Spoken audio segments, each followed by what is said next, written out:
할렐루야. 우리 함께 봉독한 말씀을 통해서 돌파를 이룬 삶 두 번째 시간으로 성찰하는 능력이라고 하는 제목으로 말씀을 나누도록 하겠습니다. 우리 기독교 신앙에 있어서 굉장히 기초를 다져왔던 분이 어거스틴입니다. 그 어거스틴의 일화 중에 우리에게 전해지는 이야기가 있는데, 그가 하루는 잠을 자는데 꿈을 꾸었습니다.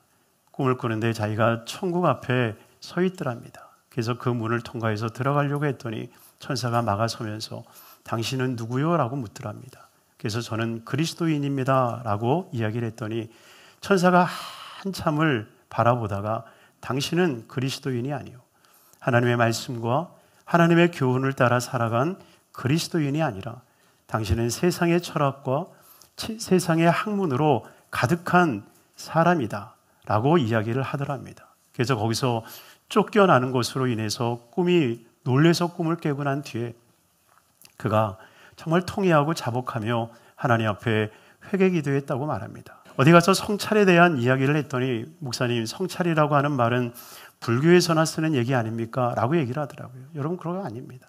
성찰이라는 것은 자기를 뒤돌아보고 깨달아 돌이켜서 새로운 삶을 향하여 추구하는 것을 이야기하는 것입니다. 그러기에 우리의 삶에 진정한 성찰의 모습이 어떻게 이루어지겠는가? 오늘 이 히스기야의 3대 사건을 통해서 우리가 그 은혜를 나누고자 합니다. 히스기야는 남유다를 다스리고 있었습니다. 그런데 히스기야가 남유다를 다스리고 있었을 때 주전 722년에 북이스라엘이 아수르로 인하여서 침공을 받습니다. 18장 11절과 12절 말씀 한번 같이 읽도록 하겠습니다.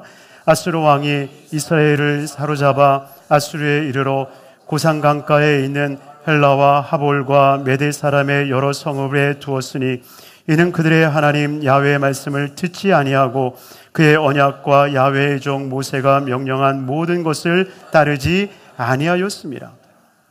여러분이요, 그 북이스라엘이 멸망했던 그 이유는 아수르가 강해서가 아니었다는 것을 알게 된 거예요. 아수르가 강해서, 아수르가 탐욕이 있었기 때문에 북이스라엘을 침공한 것이 아니라 북이스라엘이 하나님의 말씀을 듣지 아니하였고, 그리고 하나님의 말씀에 순종하지 아니하였기 때문임을 깨닫게 되는 거예요. 그러면서 히스기야는 북이스라엘의 멸망을 통해 자기 자신을 보기 시작하는 거예요. 여러분이요, 어쩌면 우리가 하나님의 은혜가 없이, 성령의 인지함이 없이 성경을 보면 창을 보는 것과 같은 거예요. 그래서 늘 남의 죄만 지적되고 남의 허물만 보이기 시작하고 남의 잘못만 보이기 시작하는 거예요. 그런데 거기에 음막이 쳐지면, 바로 하나님의 성령이 임하면, 하나님의 은혜가 임하기 시작하면 내가 보이기 시작하는 거예요. 이스라엘의 반역이 나의 반역임을 깨닫기 시작하고, 이스라엘이 멸망한 것을 보면서 나의 멸망이 보이기 시작하고, 그럼에도 하나님께서 은혜를 베푸신 그 모습을 바라보면서 나도 은혜를 받을 수 있다라고 하는 것을 깨닫기 시작하는 것입니다.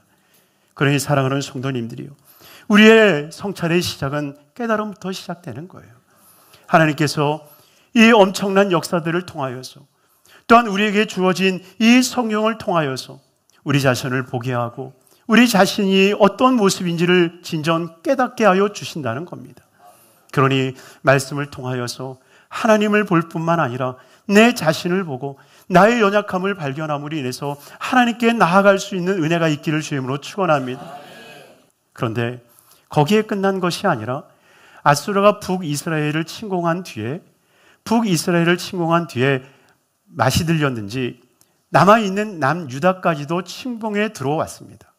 그러니 이 히스기야가 갑자기 어떻게 해야 될지를 모르는 거예요. 어떻게 할까? 그가 결정한 것은 아수르에게 사신을 보내어서 그 왕에게 묻습니다. 우리가 당신에게 죄를 범했으니 제발 우리를 살려주시고 우리가 무엇을 하면 당신이 우리나라를 침공하지 않겠습니까? 라고 사신을 보내어 묻습니다. 그때 아수르 왕이 그 사신에게 이야기를 합니다. 은 300달란트와 금 30달란트를 내게 바쳐라. 히스기야가 그것을 듣고 은 300달란트와 금 30달란트를 장만하기 위해서 성전에 있는 모든 기물을 다 쓸어 담습니다. 그리고 심지어 벽에 붙어 있었던 금조각까지도 다 떼어내는 것을 보게 됩니다. 그리고 그것을 바쳤어요. 분명히 평안해질 거라고 생각했음에도 불구하고 결국 그에게 돌아온 것은 평안함이 아니라 오히려 그에 대한 비난과 그에 대한 모진 이 고난이 다가오는 것을 보게 됩니다.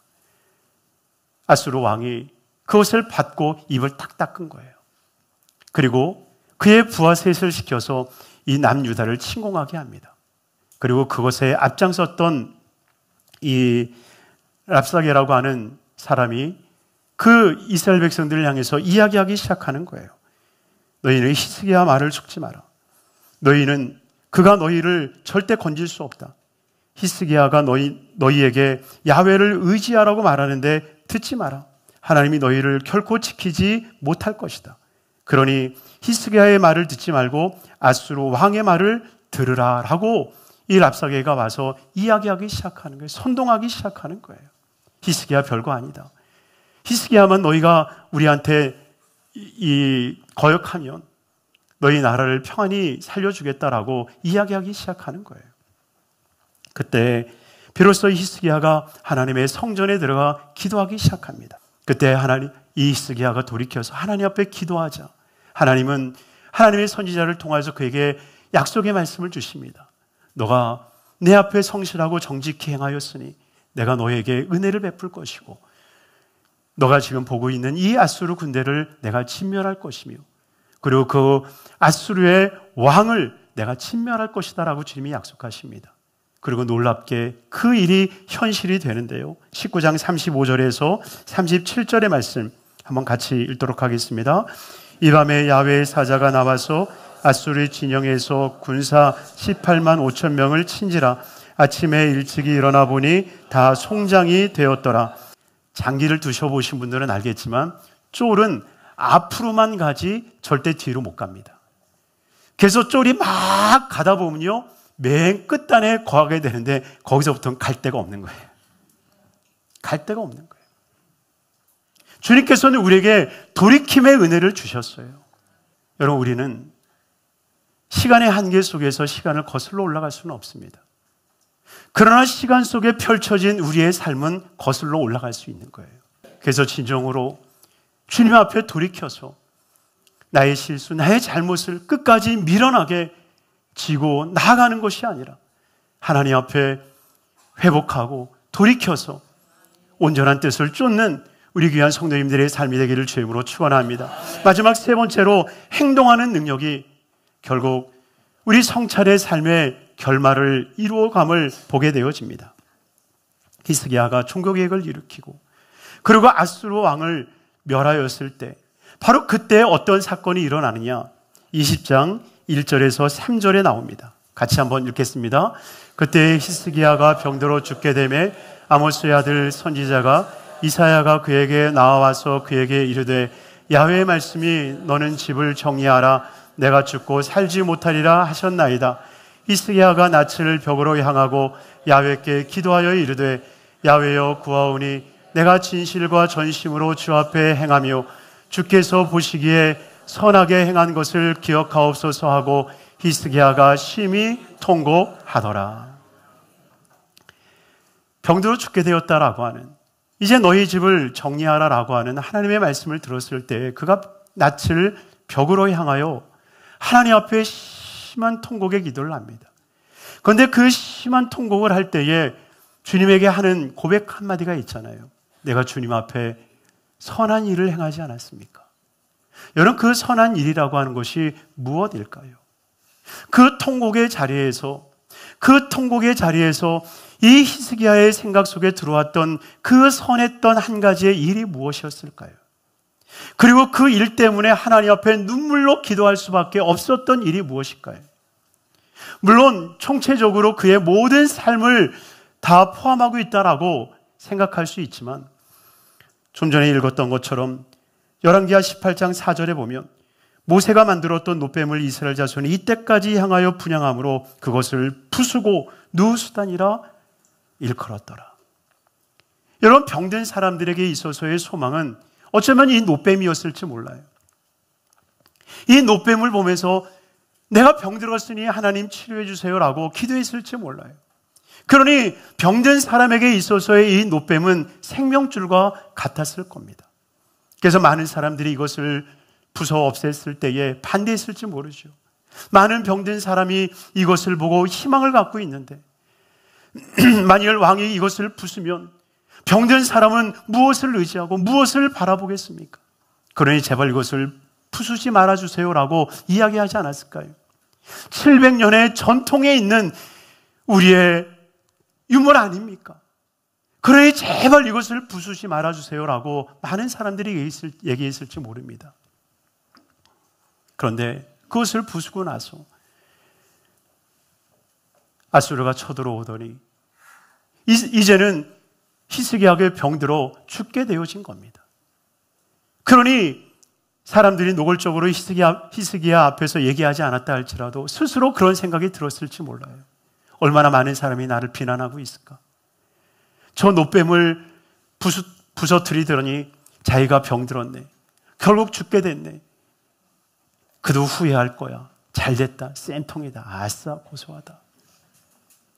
여러분 이런 소리가 들리지 않았겠어요?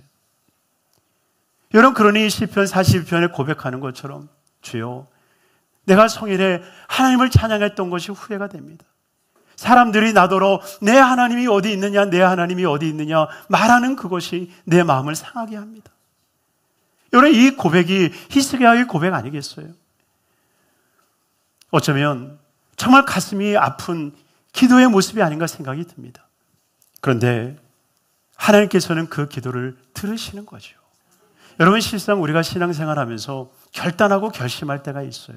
하나님이 이사야를 통하여서 그 히스기야에게 얘기하지 않습니까? 너가 살 것이다. 너가 살 것이다. 이것은 하나님의 약속이었어요.